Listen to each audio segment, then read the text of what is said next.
Alone in a creaking house, something sinister lurks in the shadows.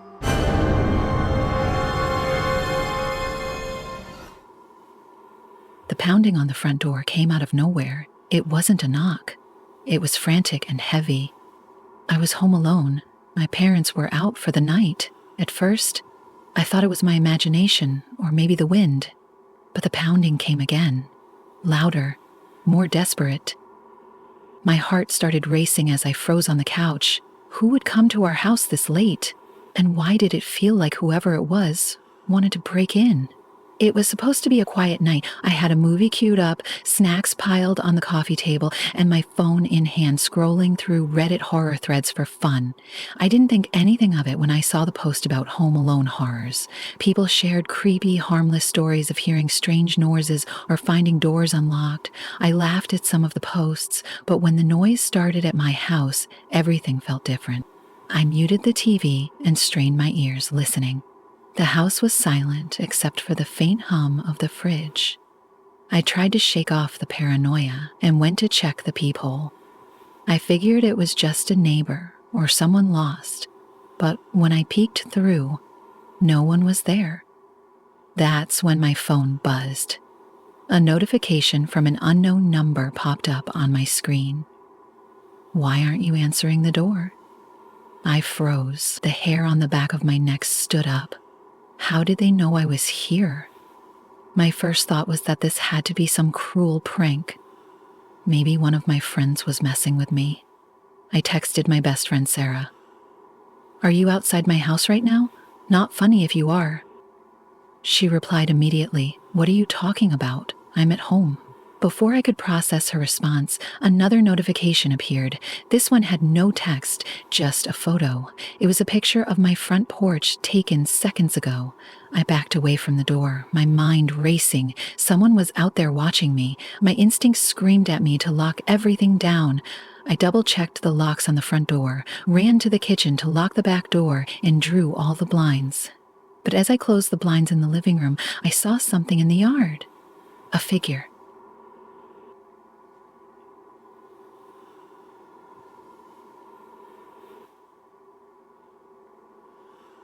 It was dark, and the yard light barely illuminated them, but I could tell they were tall, dressed in dark clothes, and just standing there, staring at the house. My stomach dropped. My hands trembled as I fumbled for my phone and dialed 911. The operator's calm voice was a lifeline.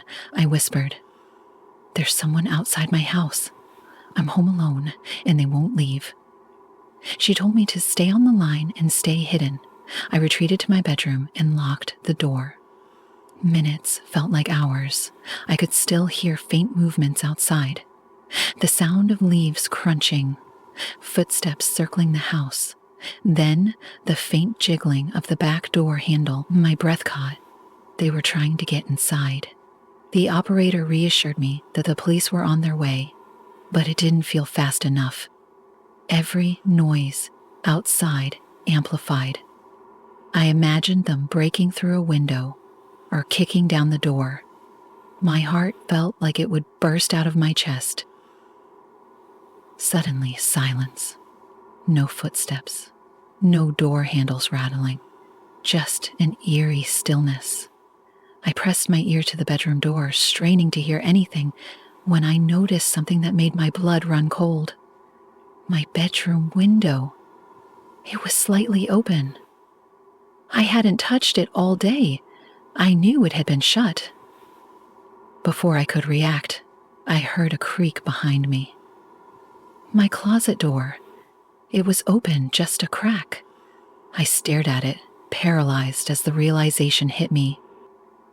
They were already inside. I wanted to scream but couldn't. My body refused to move. The silence in the room was deafening. Then the closet door creaked again, just a little wider. The sound of sirens outside broke the tension like a gunshot. Blue and red lights flashed through the sliver of the window. I heard the front door burst open, heavy footsteps and voices calling out. I bolted for the bedroom door and threw it open, running into the arms of a police officer. I babbled incoherently about the closet. He and another officer searched the room, weapons drawn, but found nothing. The window, though, told this story. Outside were clear footprints in the dirt beneath it. Someone had climbed in and escaped when they heard the police. I never stayed home alone again after that night. The police never found out who it was or why they had targeted me. But sometimes, late at night, I still think about the creak of that closet door and wonder what would have happened if the sirens had come just a few seconds later. If you've ever laughed at a Reddit horror thread while sitting home alone, just remember, some stories are all too real.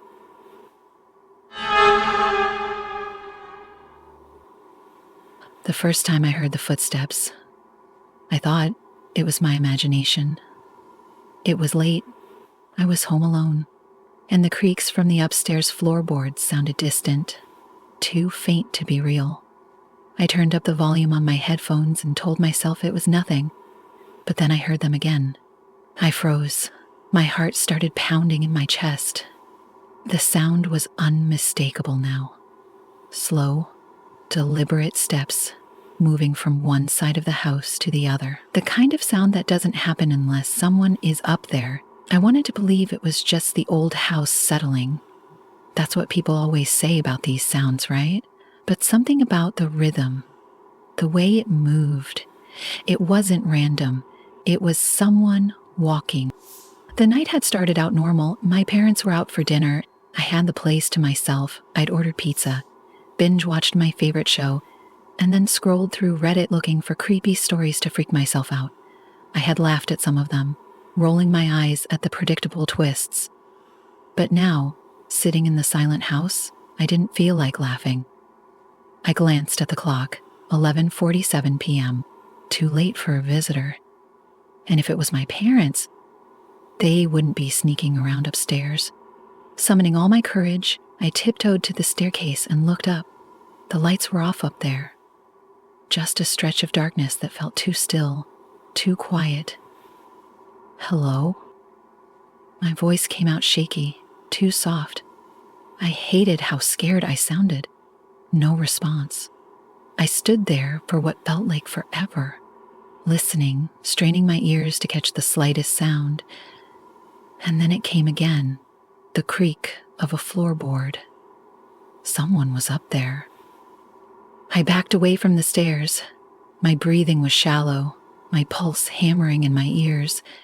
I grabbed my phone and texted my mom, "Are you home yet?" The reply came almost immediately. Not yet.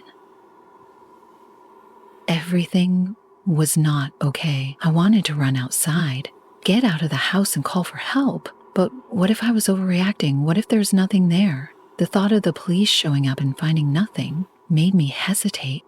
Instead, I decided to do something I regret to this day. I went back to the living room and turned on the TV. I tried to drown out the fear, pretend everything was normal. The footsteps stopped. The house fell silent. Minutes passed. I started to feel foolish. Maybe it really was the house settling. Maybe I'd freaked myself out reading all those horror threads. I even laughed a little at how paranoid I'd been, and then my phone buzzed. It was a notification from the security app my dad had installed. Motion detected. My stomach dropped. I opened the app, my hand shaking.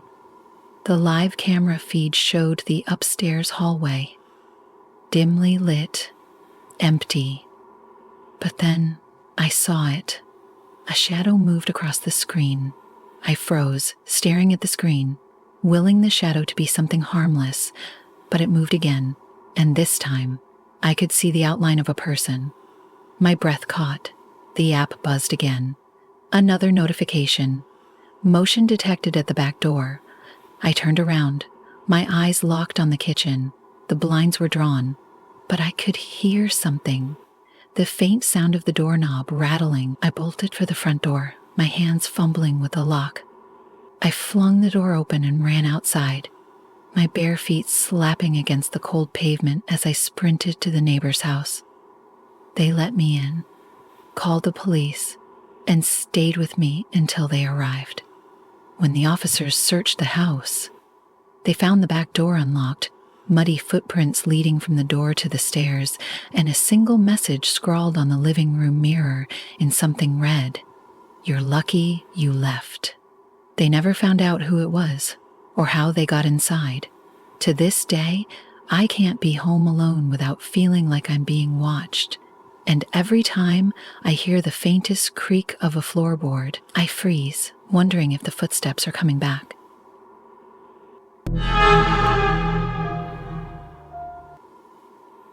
It started with a knock, just one, loud and sharp, at midnight. I was home alone, and there was no reason for anyone to be at my door that late. My parents were out of town for the weekend. The street was quiet, dead silent, and I knew for a fact that we weren't expecting anyone. I froze on the couch.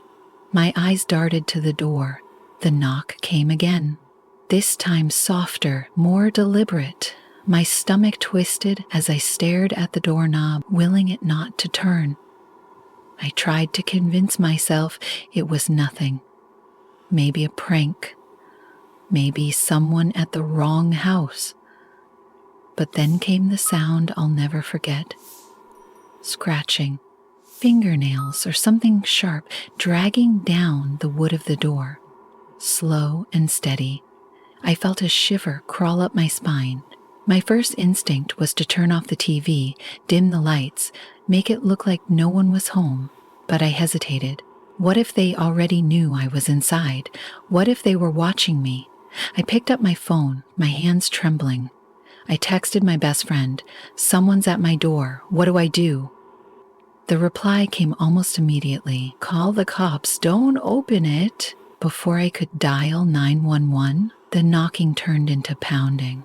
The noise was so loud it echoed through the house. Whoever it was, they weren't trying to be discreet anymore.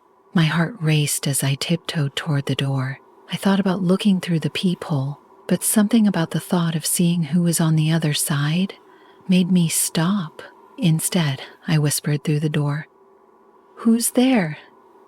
The pounding stopped. Silence. And then a voice. Low, raspy, barely audible. "Let me in. Please."